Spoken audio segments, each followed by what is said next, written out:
the change in the air. I know you can feel it and occupy the hood. Liberate your spirit, the people united will never be defeated. Brand new society, you know that we need it. Change in the air, I know you can feel it and occupy the hood. Liberate your spirit, the people united will never be defeated. Brand new society, you know that we need it. They said we were passive, said we ain't care. They thought we were cool with the state of affairs, but little did they know we would rise from sleep. No longer subservient within this beast. A tiny minority controls our lives. That's why the people now screaming Occupy. The fight is for genuine This is the democracy. second year that a coalition of groups in Chicago that work on housing rights issues went out on Martin Luther King Day to canvass the neighborhoods, speaking directly to homeowners that are facing foreclosure. Okay, it starts with a database that's created from public sources of houses that have recently come into the foreclosure process.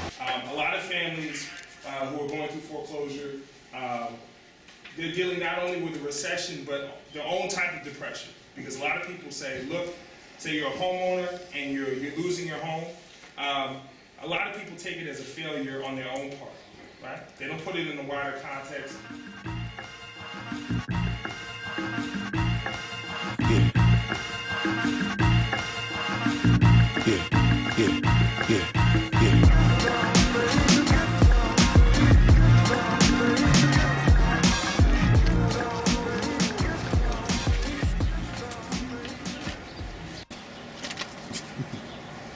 We just left our home where a sister is a tenant.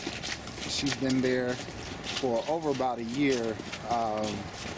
She's part of Section 8 program. Oh, 3 years. Yeah. Wow. Okay. So she's part of the Section 8 program, and she was having issues with maintenance from her landlord. He's neglecting the property. He's not taking care of basic needs and maintenance. So on top of that, this landlord is losing the property, so the home is being foreclosed on. So even though she's been consistent with her rent, she no longer has a place to stay. So they've basically given her 30 days notice as to when she's being evicted from the home. So hopefully we can get her out to the meeting. She seemed very interested and passionate about participating. Like where I was canvassing today, is somewhere that you read about the foreclosures there. You can read about them in national newspapers. Everyone knows that that's the center of a foreclosure crisis. And you know, as a U of C student, I live like 2 miles east of Inglewood, and that's so close that it's almost impossible to not conceive of that as a part of just like the broader urban community that I live in. That we did on Sunday. We had around 7 groups go out, and we had the same amount of people that were interested, about 2 to 3 people in each group. They would be touching around 10 to 15 houses each.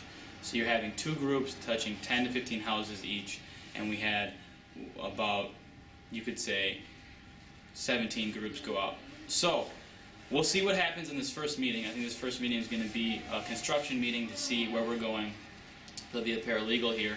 Although we don't want to bank on lawyers, we want to bank on ourselves and the power that we can create and the pressure towards the banks. So what I definitely think is going to come out of this whole effort is this idea of strengthening this awareness, strengthening this idea that this is not something that you have to face alone, and it is much more effective if you don't try to fight it alone. So when they ask us, what are your plans on enforcing the human right to housing? We say, 1, if it takes us putting bodies in front of somebody who's about to be evicted by the sheriff, that's how we're going to begin the process of doing eviction blockades and defending the right to housing.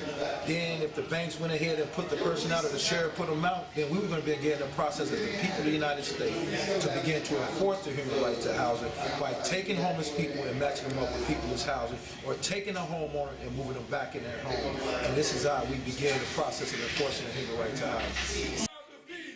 Well, we got a story. Well, to tell the whole wide world, it's the people's territory.